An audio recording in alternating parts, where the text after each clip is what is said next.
Everyone, welcome to Sanmarga classes. ಯೂಕ್ಲಿಡ್ನ ರೇಖಾಗಣಿತದ ಪ್ರಸ್ತಾವನೆ ಅಧ್ಯಾಯದ 34ನೇ ಪ್ರಶ್ನೆಯನ್ನ ಗಮನಿಸಿ. ಯೂಕ್ಲಿಡ್ನ ರೇಖಾಗಣಿತದ ಯಾವುದಾದರೂ 5 ಸ್ವಯಂ ಸಿದ್ಧಾಂತಗಳನ್ನ ಬರೆಯಿರಿ. ಸೊ ಇಲ್ಲಿ ಒಂದೊಂದಾಗೆ ನೋಡ್ತಾ ಹೋಗೋಣ. ಒಂದೇ ವಸ್ತುವಿಗೆ ಸಮನಾಗಿರುವ ವಸ್ತುಗಳು ಒಂದಕ್ಕೊಂದು ಸಮನಾಗಿರುತ್ತೆ.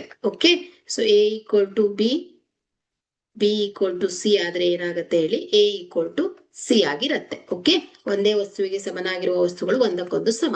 ಸೊ ಎರಡನೆಯ ಹೇಳಿಕೆ, ಸಮಾನಕ್ಕೆ ಸಮಾನವನ್ನ ಸೇರಿದರೆ ಸಂಪೂರ್ಣ ಸಮನಾಗಿರುತ್ತೆ. ನೋಡಿ, ಎ ಈಕ್ವಲ್ ಟು ಬಿ ಆಗಿದೆ.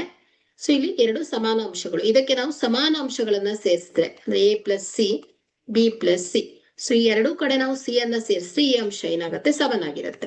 ಅದೇ ರೀತಿ ಸಮಾನದಿಂದ ಸಮಾನವನ್ನ ಕಳೆದ್ರೆ ಉಳಿದವು ಸಮಾನ ಆಗಿರುತ್ತೆ. ಅಂದ್ರೆ ಎ ಈಕ್ವಲ್ ಟು ಬಿ ಎರಡು ಸಮಾನವಾದ ಅಂಶಗಳು, ಇದಕ್ಕೆ ನಾವು ಮೈನಸ್ ಸಿ ಅನ್ನ ಕಳೆದ್ರೆ ಸೊ ಮೈನಸ್ ಸಿ ಆಗ ಕೂಡ ಉತ್ತರ ಏನ್ ಬರುತ್ತೆ ಹೇಳಿ, ಸಮಾನವಾಗಿರುತ್ತೆ.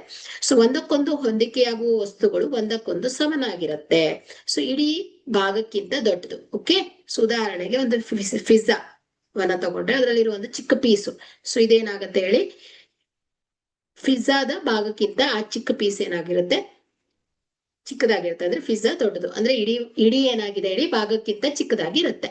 ಸೊ ಒಂದೇ ವಸ್ತುಗಳನ್ನ ದ್ವಿಗುಣವಾಗಿರುವ ವಸ್ತುಗಳು ಒಂದಕ್ಕೊಂದು ಸಮನಾಗಿರುತ್ತೆ. ಓಕೆ, ಒಂದೇ ವಸ್ತುಗಳ ದ್ವಿಗುಣವಾಗಿರುವ ಅದೇ ವಸ್ತುವನ್ನ ನಾವು ಎರಡು ಪಟ್ಟು ಮಾಡಿದ್ದೇವೆ ಅಂತಾದ್ರೆ ಅವುಗಳು ಕೂಡ ಸಮನಾಗಿರುತ್ತೆ. ಓಕೆ, ಒಂದು ವಸ್ತುಗಳು ಅರ್ಧ ಭಾಗವಾಗಿರುವ ವಸ್ತುಗಳು ಒಂದಕ್ಕೊಂದು ಸಮನಾಗಿರುತ್ತೆ. ಓಕೆ, ಸೊ ಇದಿಷ್ಟು ಏನ್ ಹೇಳಿ ಸ್ವಯಂ ಸಿದ್ಧಾಂತದ ಹೇಳಿಕೆಗಳು. ಇದರಲ್ಲಿ ನೀವು ಯಾವ್ದಾದ್ರು 5 ಬರೆದ್ರೆ ಸಾಕಾಗತ್ತೆ. Okay, thank you.